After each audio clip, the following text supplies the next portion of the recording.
Si un jour vous participez à un jeu télé du style Question pour un champion et qu'on vous demande de citer un événement majeur qui s'est produit en 1992 et qu'il n'y a rien qui vous vient, eh bien dorénavant vous répondrez que 1992 c'est la date de naissance de la bande dessinée Titeuf.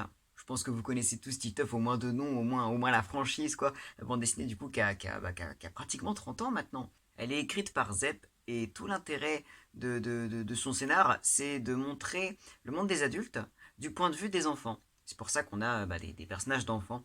Et je dois dire aussi que c'était pas courant à l'époque d'avoir un personnage d'enfant aussi, je vais pas dire aussi mauvais, mais c'est pas vraiment un bon modèle pour les gosses. Et à l'époque, la littérature pour les jeunes, fallait que les personnages soient un peu parfaits, un peu voilà, que les jeunes puissent s'identifier.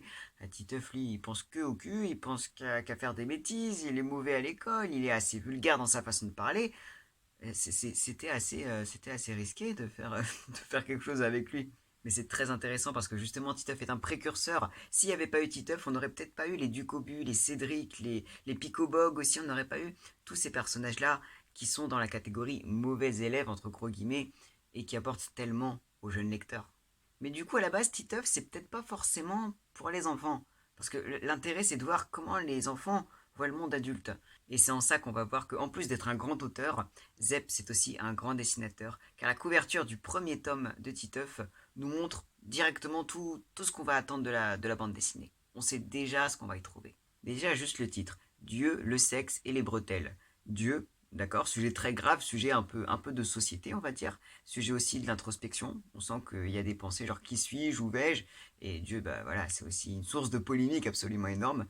On a des sujets de société. Ensuite, on a le sexe. Alors ça renvoie à la découverte de son corps, parce que les personnages sont jeunes, ils ont autour de 10 ans, mais aussi à la sexualité dont on est bombardé tout le temps dans la vie. Donc le sexe, ça renvoie à la sexualité et à l'intimité. Et le dernier mot, les bretelles. Ça, c'est par rapport à une petite histoire qu'il y aura dans ce tome 1 qui parle de bretelles. Un élément hyper banal, très détaché des deux autres qui sont très graves. C'est pour montrer que la plupart des histoires qui vont imprégner la vie de Titeuf, c'est aussi des petits trucs du quotidien, des petites merdes comme ça, des petites galères. Il y a des trucs très importants, très graves, il y a des sujets très compliqués à comprendre, et il y a des petits tracas du quotidien. Et ça, c'est le mélange de Titeuf. Et c'est très carré. Dès le titre, on sait déjà où on va. Maintenant, on va parler de la couverture. On remarque que la lumière est vachement éclairée sur Titeuf, mais qu'autour de lui, c'est sombre. Là, ce que fait Titeuf, c'est dans le secret, c'est dans l'intimité, c'est dans le secret. Personne ne doit savoir. La lumière, elle est là pour le lecteur, mais lui, il est dans l'ombre. Il est pourtant pas seul, parce que si on regarde bien à côté, il y a une porte à côté de lui. La porte, elle est entrouverte, elle n'est pas fermée. Il n'est pas forcément tout seul. On voit même Manu qui est derrière la porte, qui passe comme ça. La frontière entre l'intimité et le collectif est hyper ténue. Et d'ailleurs, c'est pour ça que dans la bande dessinée, Titeuf, ses galères de sexualité, de slip, d'amour, il les partage avec ses potes. Il y a pas vraiment de frontière encore de vie privée. Ça montre la vie privée qui n'existe pas en fait. Mais bon, là c'est le détail, là c'est le décor, là c'est la couleur d'ambiance. Mais bon, le plus important, c'est pas forcément la porte en arrière-plan, c'est plus Titeuf. Qu'est-ce qu'il fait? Il regarde son pénis. Directement, ça renvoie au titre. Le sexe, ok, d'accord, sexualité. Donc il regarde son pénis. Fait intéressant, on ne voit pas son pénis. On pourrait le voir, il pourrait être montré. Et comment il fait pour le montrer quand même, Zep?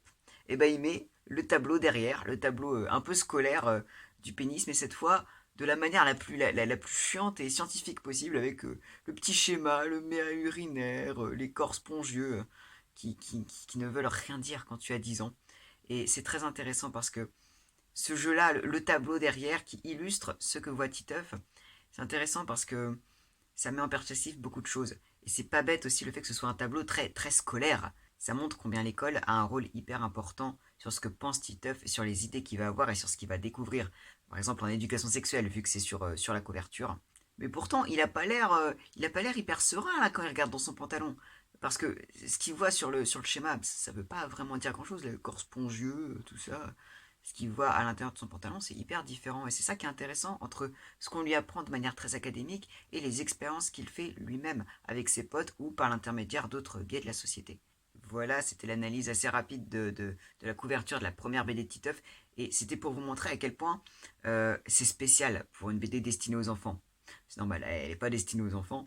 Mais genre, imaginez, vous connaissez pas Titeuf. Vous cherchez juste une bande dessinée pour votre gamin. Vous regardez les couvertures à la Fnac, vous regardez, oh, c'est marrant et tout. Vous tombez sur ça.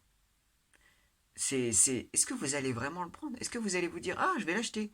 C'est quand même culotté, sans jeu de mots voulu.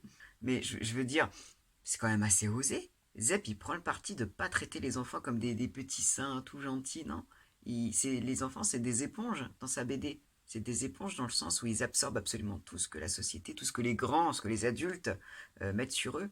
C'est ultra pertinent. Bon, après, c'est un choix de représentation assez osé parce que du coup, les gamins s'identifiaient pas trop au personnage, du coup, parce que ça parle pas forcément à tout le monde, le sexe quand t'as 10 ans, surtout même quand t'es plus jeune, tu vois. C'est pour ça que dans les autres BD, bah, il y a beaucoup moins ce rapport aussi violent, les images sont beaucoup moins crues. Pourtant, il y a encore, dans tous les tomes, des sujets de société, dans les derniers, comme encore une fois l'adolescence qui est partout, la puberté, la sexualité, mais aussi le racisme, mais aussi plein d'autres trucs, la découverte de l'amour, la dépression aussi, il y a énormément de sujets dans Titeuf, même si le premier, il était plus adressé aux adultes qu'aux enfants finalement, les derniers sont toujours aussi bien. Mais c'était pour vous montrer à quel point, voilà, couverture de bande dessinée, il y a tellement de trucs à analyser. Juste dans ça, juste dans le titre et la couverture, c'est impec. Tu sais déjà tout sur ce qui se passe de Titeuf. Donc si vous participez un jour à Question pour un champion ou à un autre jeu télé comme ça, et 1992, vous vous posez pas de questions, c'est Titeuf, la bande dessinée, je sais, ah, je connais. Voilà. Essayez d'y penser, hein, ce serait qu'on te perdre.